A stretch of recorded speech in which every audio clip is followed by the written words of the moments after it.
Bon, normalement, vous avez tous fait de l'anglais à l'école, surtout si vous y êtes encore, puisque c'est désormais obligatoire. En France, en tout cas. J'imagine que c'est pas une exception française. Et alors, vous avez sûrement eu le droit au manuel avec le Big Ben, avec James et Jenny qui font les petits fous au Royaume-Uni, qui discutent ensemble d'une manière si artificielle qu'on se demande s'ils ne sont pas des espions russes, et de sujets qui sont toujours centraux dans la société, comme le goût des œufs, ou la couleur des jupes. Ils étaient pas super véganes, hein, mais c'était assez engagé, quelque part. Par contre, ils étaient vachement tradis, Et de fait, on vous enseignait la Received Pronunciation, qui est la prononciation standard de l'anglais britannique. Fun fact, c'est une prononciation prestigieuse en Angleterre et dans les pays qui apprennent l'anglais, mais elle n'est représentée que chez 2% de la population britannique. Et ouais, on vous apprend totalement un accent qui est minoritaire. On vous apprend aussi l'Oxford English, aussi appelé Queen's English, ou BBC's English, qui désigne non pas la prononciation de référence, mais la grammaire de référence.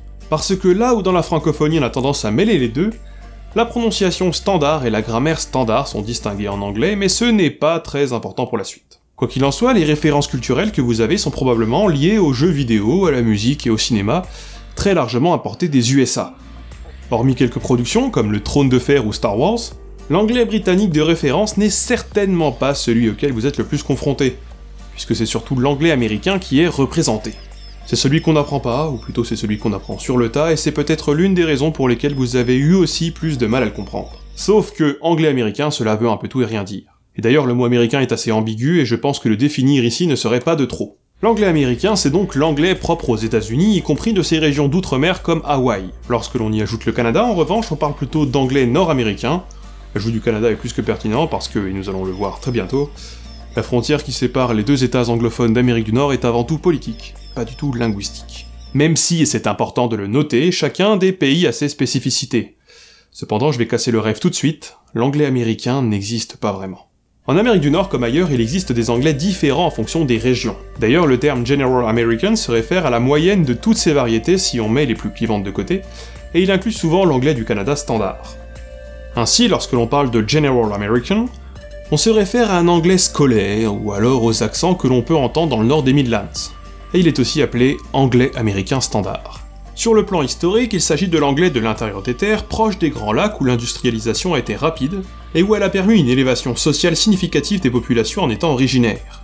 Il s'agit aussi des régions où l'on trouve peu d'Afro-Américains, mais où l'on trouve par contre une population presque exclusivement protestante, et d'ascendance anglo-saxonne ou germanique, néerlandaise et allemande incluses.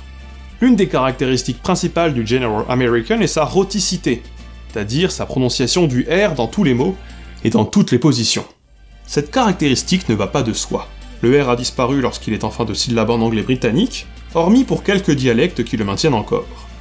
Dans les médias américains, le R n'était pas non plus prononcé en fin de syllabe jusque dans les années 30, mais c'était avant qu'ils adoptent une langue plus proche de ce qu'on peut entendre dans le Midwest, région alors considérée comme le cœur des États-Unis, ce aussi pour se distinguer linguistiquement des Britanniques. Par ailleurs, plusieurs régions des États-Unis ont aussi perdu le R, c'est ce qu'on appelle le R non rhotique. Celles-ci sont essentiellement cantonnées aux régions du sud où l'on trouvait autrefois le plus de plantations et donc d'esclaves afro-américains, mais aussi le nord-ouest qui correspond aux anciennes colonies étant connectées maritimement à l'ancienne métropole. Ainsi, Boston et New York sont les premières à devenir non rhotiques au XIXe siècle, influencées par les classes supérieures britanniques dont l'accent est jugé plus prestigieux. Autrefois, les zones que vous voyez sur la carte étaient plus étendues, mais elles ont eu tendance à reculer sous l'influence de l'anglais américain standard, désormais rhotique, et ce depuis la Seconde Guerre mondiale. Vous avez vu une belle carte avec plein de couleurs, et je me rends compte que j'ai pas pris le temps de vous expliquer, parce qu'elles ne sont pas du tout choisies au hasard, elles correspondent aux ensembles dialectaux de l'anglais nord-américain. Vous aurez le temps de vous en rendre compte durant la vidéo, mais les frontières entre ces dialectes sont souvent liées à un isoglosse, c'est-à-dire à une ligne qui sépare virtuellement une région en deux ensembles qui se distinguent chacun par une particularité donnée.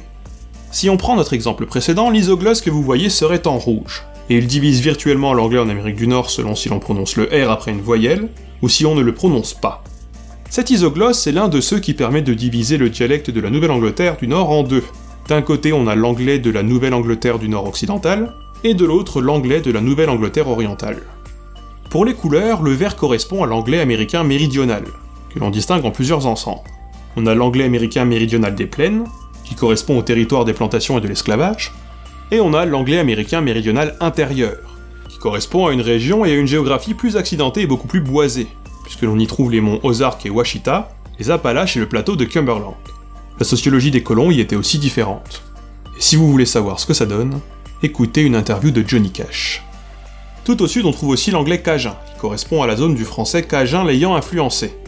Tout à l'est aussi, on trouve un petit ensemble qui correspond à Charleston, territoire où l'on a trouvé beaucoup d'Afro-Américains, de Juifs et de Huguenots français ayant beaucoup influencé la langue localement. Cette zone couvre donc une bonne partie des États-Unis, un bon tiers en gros, et cela regroupe presque tout le sud. Presque, puisque le sud a aussi quelques zones oranges. A l'origine, le orange correspond à une variété originaire de Pennsylvanie et s'étant étendue aux Midlands, et ce en suivant le nord du fleuve Ohio. Cet ensemble dialectal est très morcelé puisqu'il est traversé par plein d'isoglosses différents.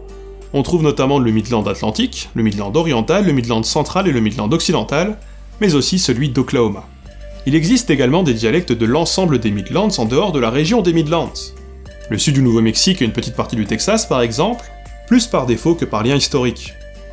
Ces endroits n'ont pas les particularismes du sud habituel et ont probablement été influencés par le standard. Concernant le sud de la Floride, il a connu au cours du XXe siècle énormément de migrations de personnes originaires de la moitié nord des États-Unis, notamment des Midlands. Pour San Francisco, j'imagine que les migrations ou les influences du standard sont aussi en jeu.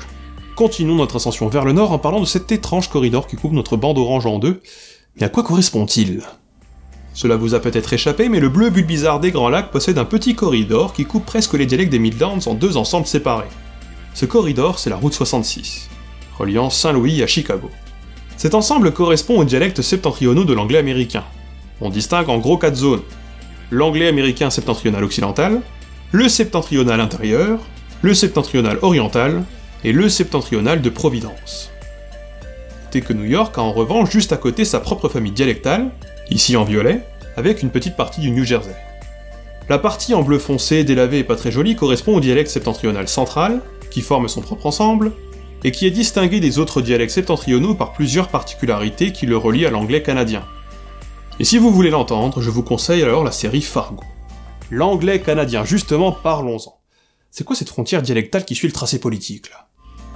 En effet, ici en magenta, on trouve tous les dialectes anglais canadiens, qui en gros se distinguent selon que l'on est au bord de l'Atlantique ou non, région où l'immigration irlandaise a par exemple eu une importance certaine, tout comme le français acadien et l'anglais britannique. L'uniformité dialectale du Canada est assez récente. La Colombie-Britannique, par exemple, a été colonisée très tôt par des populations européennes venues d'Angleterre et des États-Unis majoritairement, mais relativement peu du Canada, avec qui la province n'avait à l'origine pas beaucoup de voies de communication et de transport séparées des autres provinces par les territoires du nord-ouest très peu peuplés. De fait, l'anglais qui y était parlé n'était pas tout à fait le même qu'à Ottawa. Cependant, cette région va opter avec le temps pour tous les particularismes linguistiques du reste du Canada. Le fait que la frontière linguistique suive la frontière politique est certainement dû à l'influence des colons venus de part et d'autre de l'intérieur des terres, venus coloniser une terre où personne ne se trouvait. Par ailleurs, l'homogénéisation dialectale du Canada non atlantique est relative. En revanche, elle a sûrement été aidée par la très faible population du pays à l'origine, ce qui augmente les chances d'avoir des traits dialectaux sélectionnés pour le long terme.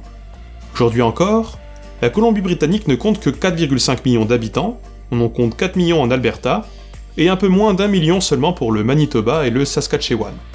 À titre de comparaison, la Croatie compte 4 millions d'habitants pour un territoire 12 à 17 fois plus petit que chacune de ces provinces canadiennes. Finissons-en désormais avec les deux ensembles manquants aux États-Unis.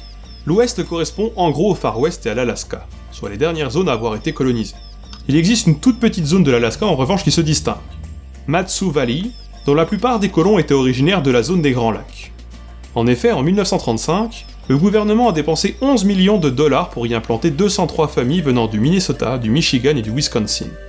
Tout à l'est en revanche, on trouve l'anglais de la Nouvelle-Angleterre du Nord, dont on a déjà parlé, divisé entre la partie nord-occidentale et orientale. Et vous pouvez souffler. Enfin. Cela tranche pas mal avec l'idée que l'on se fait de l'anglais aux États-Unis et de manière générale avec l'idée que l'on se fait des dialectes dont on pense parfois qu'ils ne sont compatibles qu'avec le vieux continent. J'attire votre attention sur le fait que l'existence de ces dialectes est liée à l'histoire. Dans les zones ayant été peuplées le plus tôt, c'est-à-dire la façade atlantique, on a quantitativement plus de dialectes, mais on a aussi plus de population et plus de siècles au compteur. Plus on va vers l'ouest et plus on va vers des zones moins peuplées et dont l'histoire de l'homme blanc est beaucoup plus récente. Dans ces zones, les dialectes sont moins nombreux, mais couvrent souvent plus de territoire. Tout ceci étant dit, je vous propose que l'on parle des principales différences dialectales de l'anglais nord-américain, et on va commencer tout de suite par le Pin-Pen Merger. Ce nom, que l'on peut traduire en français par confusion pin et pen, désigne toutes les zones où les voyelles i et e se confondent avant une consonne nasale. Cela correspond à une partie significative des États-Unis, et c'est logiquement une des caractéristiques considérées comme propres au Sud d'où elle est originaire. Probablement apparue au 19e siècle dans la région, elle y était encore marginale dans les années 1860 mais est désormais présente chez presque tous les locuteurs du Sud. La ligne jonche au nord les dialectes des Midlands, et elle déborde de manière assez irrégulière à l'ouest. En réalité, ces zones de l'ouest correspondent aux routes de bétail, reliant le Texas comme point de départ au Montana. Concernant la petite zone en Californie, elle correspond à la vallée San Joaquin où 1 million d'ouvriers venus d'Oklahoma ont migré durant la Grande Dépression. Le plus souvent, c'est la voyelle I qui est conservée au profit de la voyelle E. Mais il existe d'autres réalisations. Une autre zone, celle du Cat-Caught Major. Dans ces zones, le son A et A sont confondus. Dans ces régions, la réalisation est parfois assez différente, mais Caught et Caught seront toujours confondus. La réalisation dépend de la région en revanche. Ce sera A dans tous les dialectes des Midlands concernés, idem au Canada qui est intégralement inclus. On aura la même chose en plus long en Nouvelle-Angleterre, ou encore A dans les dialectes septentrionaux des États-Unis. Dans ces mêmes régions, father et bother riment toujours, à l'exception de la Nouvelle-Angleterre orientale où ces deux mots sont encore distingués. L'origine de cette mutation n'est pas connue avec certitude, mais il existe deux explications. Tout d'abord, ce serait une mutation spontanée et locale propre à l'Amérique du Nord, bien qu'on la trouve également dans d'autres dialectes sur d'autres continents. L'autre hypothèse fait intervenir l'immigration écossaise au Canada, les Écossais ne faisant pas non plus la différence entre cat et caught. La mutation se serait alors propagée dans tout le Canada, puis aux États-Unis par le Nord. Après les voyelles qui se confondent, parlons de celles qui se distinguent. Deux mots qui rimaient autrefois finissent par ne plus sonner de la même façon, c'est ce qu'on appelle un split en anglais, et en Amérique du Nord, le plus connu est peut-être le head-bed split. Cela concerne New York et le Midland Atlantique, où head est prononcé head, mais où bed est prononcé bed. Parlons désormais de changement vocalique, de voyelle shift en anglais. Ce mot désigne une mutation générale d'une voyelle à une autre, et l'anglais en a connu un particulièrement violent au XVe siècle. À cette époque, tout le système des voyelles change alors que l'orthographe reste identique. Ce qui explique entre autres pourquoi elle est aussi difficile à maîtriser aujourd'hui. Parmi les changements vocaliques, il y en a deux qui me semblent intéressants. Et le premier, c'est le changement vocalique canadien. Ce changement fait décaler toutes les voyelles prononcées à l'avant de votre bouche d'un cran. I devient E devient A devient A, si bien que bet sonne comme bet, et bed comme bat. Cette mutation, surtout courante chez les jeunes, est aussi courante en Californie et un quart de la population de l'ouest des États-Unis en a aussi les caractéristiques. Le changement vocalique canadien ne doit pas se confondre avec le Canadian Rising, une mutation qui touche au diphtongue I et AO avant une consonne sourde, prononcée I et R.